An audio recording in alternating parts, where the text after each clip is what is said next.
This week at the NCAA National Championships, NDSU's record-setting 4x400 relay team of Paige Stratiotti, Morgan Milbreath, Antoinette Goodman, and Ashley Tingelstad will attempt to surpass their school-best time of 3:32, all in hopes of reaching the finals. As Fox Sports reporter Jacob Kuyvenhoven explains, it is a team built on just that, teamwork.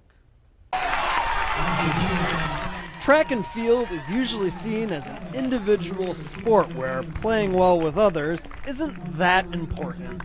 But that hasn't been the case for the four women on NDSU's Nationals Bound Relay.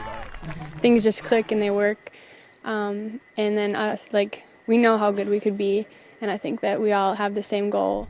These runners credit their chemistry as a major part of their success. We get along great, and the older girls are like moms to me. They help out with a lot of things, especially being the freshman on the team. They all like to help me out. I get a little grief for it every once in a while, but they help out definitely a lot, and we all get along great. You know, we all hang out outside of practice too, so I think that helps. We all get along really well, and I think that's a huge part of being on a relay together. It's just you're running for your teammates, you're not just running for yourself. So it helps a lot that we're all such good friends and we do have really good chemistry together. You can't argue with their results. The relay broke a school record this year at the Drake Relays, running a blazing fast time of 3:32. Ashley Tingelstad's anchor leg, which she ran in under 52 seconds, was especially impressive. That's why we have Ash as our anchor, because she's the one who can finish it out strong. She knows how to compete. She's the one who takes the guts and goes all out for it. Tingelstad and the Bison will hope to take the next step by making finals on the biggest stage of their careers, the University of Oregon's Hayward Field. And we've been, running with great competition all year, and this isn't going to be any different. I think we all can do it. We're very strong, and we know what to expect. They're all fast, so we're just going to try and keep up. We just have to keep running as well as we have been, and I'm completely confident that we can make the final and leave with All-American honors as long as we just continue to do what we've been doing all season. No matter what happens, the team will never forget this experience. It's huge. It's like all four of us together, and we're accomplishing big things, and we made it far, so it feels awesome. Later this week, these four Bison will see if their chemistry can propel them to a championship. Jacob Kuyvenhoven, Fox Sports. It will certainly be tough for the Bison. They're currently ranked 14th in the country. The top 8 will become All-Americans. The 4x400 relay team will open competition on Thursday. Quarterback has not been the most stable position for the Vikings over the past couple of years, and here at training camp, there's uncertainty again in the form of a quarterback competition. The veteran Matt Castle, the rookie Teddy Bridgewater, and a dark horse, Christian Ponder, are all vying for the job, but they're taking a day-to-day attitude. I'm just trying to become the best quarterback that I can be. And I just feel that, like I say, the competition is just going to make the team better. So we're just looking forward to getting started. Well, I think, throughout my entire career coming in as a 7th-round draft pick, your mentality is always you got to go out and compete for your job every year, let alone, the spot that you're going to be in the rotation. And so for me, that mentality's never changed. You come out, you compete, you work hard, and you try to get better each and every day and go from there. They also say the competition is a bit friendlier than you might think. I think it's good for all of us. Competition makes everyone better. And, I was talking earlier, the relationship between all three of us is great. And, there's no animosity. And so, it'll be fun. It'll be a fun training camp. I can show that, I'm able to compete at a high level. Matt has been doing a great job of competing at a high level. Christian has been doing a great job. And those guys have been accepting me with welcoming arms. So, it's only going to make the team better being able to compete with each other. A lot of the focus here has been on the highly touted first-round pick Bridgewater and whether he's ready to be the starter or not. He says that he's doing what he can. Continue to look over the playbook, continue to study film, and I'm big on just correcting my mistakes. So, while we're here in training camp, my biggest goal is going to be not to make the same mistake twice. So, I was able to watch the film over this past month that we had off, and I'm just going to continue to just try to get better off what happened in OTAs and the minicamp. Even though the majority of the focus has been on Bridgewater, don't expect Castle, who actually played pretty well last year, to completely fall out of the Vikings' plans. I worked hard this offseason. I think I made a lot of progress. I think we made a lot of progress collectively as a group. And so going into camp now, it's my job to continue to compete and work every day. Again, I still have to earn this thing. And there's no easy road about it. And you got to go out and perform and show these guys that you know how to run the offense, that you're going to be accountable, and you're going to put them in a position to be successful. Castle was named the #1 QB, and he took reps here with the first-team offense, but that doesn't mean he's going to be the starter when Week 1 comes. Until one of these quarterbacks proves that they are the best, this figures to be a major storyline for the Vikings. Could be until the end of training camp, could also be for the whole season. In Mankato, Jacob Kuyvenhoven, Fox Sports.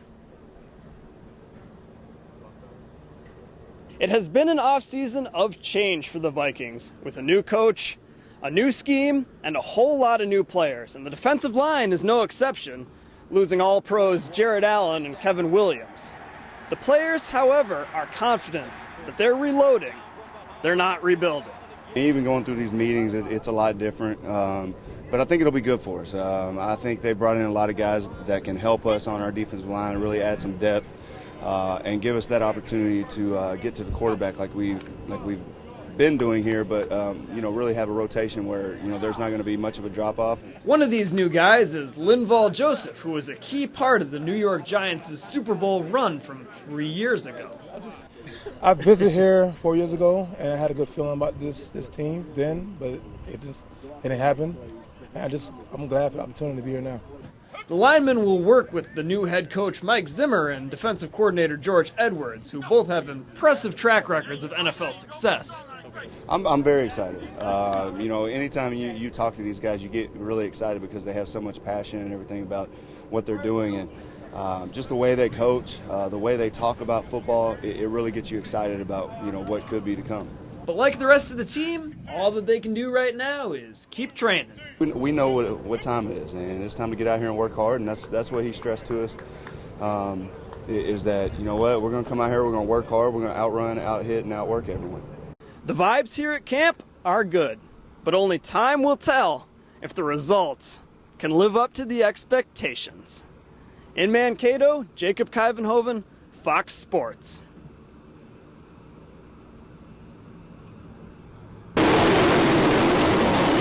A salute to the king, Steve Kinzer, king of Outlaws Racing. He's won 20 championships on the circuit, and now his farewell tour passes through a place that's close to his heart, Grand Forks. I don't know exactly how many years, but we've been coming up here quite some time, probably for the last 10, 15 years. Steve hopes to give his fans one last treat on his road to retiring from racing. It's sort of a salute to the fans, and we've had a lot of good times. It's been a lot of fun this summer. Steve has spent over 35 years racing in the circuit, and his son Craig was born and raised there. They both look back fondly on the time they spent here in the valley of the Red River. Well, there's a lot of great race fans up here. Of course, there is all across the United States, but that's what we're here for, especially now, is let the fans see us for our last time. You talk about, some of the best fan base out there, just the amount of people that show up, and just are really, the atmosphere of racing here is pretty nice. And, I was fortunate if I got to come up here a lot when I was younger and race.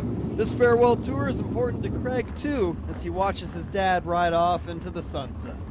It means a lot to the fans, and it means a lot to me. It means a lot to our whole race team. But right now, the father and son are just focusing on racing. We've got to get these cars rolling around good and working good. It's hard to make it up now, so you really got to work on the race cars hard. It's just kind of business as usual, and I'm sure that later on in the year, once we get past some bigger races, maybe then our next race here, it's going to hit me more that he might not be around for all these races next year. From Grand Forks, Jacob Kuyvenhoven, Fox Sports.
your Red Hawks down in C, first hit of the game, heads up to the U.S. Bank Ushers going up.